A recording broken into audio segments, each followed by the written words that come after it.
Yesterday was kind of a special day for us, Dutch people, Yeah. because of the football. Yeah, I know. You must have gotten a weird impression of us, haven't you? Oh, weird? Yeah, like crazy people all around town, especially Well, here. yeah. I mean, it was exciting to be here for that. It's amazing that it lined up. Yeah. But we've been traveling around Europe and gotten to see how, passionate people get about it. And we were in Germany when they won the quarterfinals, and yeah, it's so interesting to me because I grew up playing football growing up, and I really loved it. But then it was never something we watched because in America they just don't like it there for some reason, which I don't understand. Yeah, you already have like 4 big sports, like Yeah. basketball and. But I mean, I think it's the best sport, so I don't understand why people don't watch it there more. So coming here and then getting to see people like so excited about it, and we watched the game at the venue. They had it projected on the big screen. It was full of people, and everyone was just so happy, and everyone was hugging and patting each other on the back, and it's just really nice to see like a country have something they can bond over like that, and in such a universal way.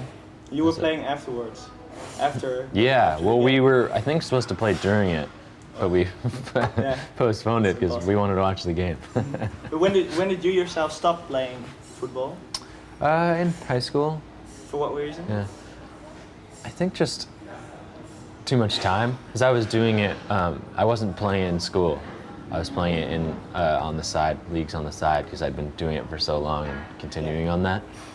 And I played in high school for our school's team, maybe 1 semester or something, but it was pretty bad. The team was pretty bad, and You were too good. I wasn't a part of it. And I was starting to play music.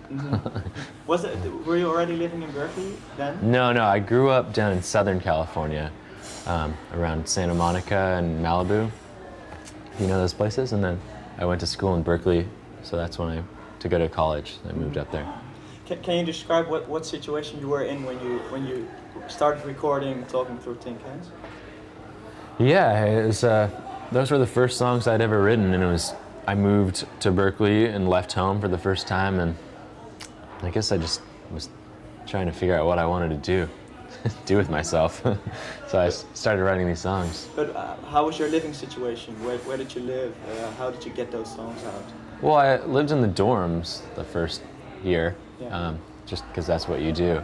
So I was writing them maybe in the second half of that, and then also when I moved out into my first apartment. And yeah, I guess those songs were very much just kind of a snapshot of what was happening back then, and like going through a relationship and things like that. And I guess just thinking about how I could portray those things musically for the first time, because I'd never really thought about writing songs. Or I didn't think I could until I wrote one. Yeah, how much of it was a scream for attention, that album? Or was it not? It wasn't really at all. It was more just, I really felt like it was my means of expressing myself and kind of getting some of those feelings out and getting peace, finding some peace in them. Yeah, I guess it's kind of selfish in that way. I just wrote the songs for myself, and I had fun doing it. While playing music, were you never tempted to cross the bridge to San Francisco, to the Oh no, big city? we did that all the time. Yeah, actually. you did? Yeah, Okay. we played in San Francisco more than Berkeley, because Berkeley doesn't really have that many venues. There's a few. We ended up playing probably every venue in the area because we were a band just trying to get the sound out there. But San Francisco has the bigger venues, and when we were trying to open up for bigger bands coming through, we'd always end up in San Francisco. And when we go to play there now, that's where we play.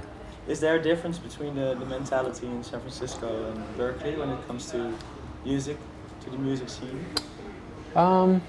It's not. No, I think it's pretty similar. Like there's a Bay Area kind of mood that and mindset that I think a lot of people fall into that live in those places. It's very much different than what's happening in Southern California, in Los Angeles and those areas.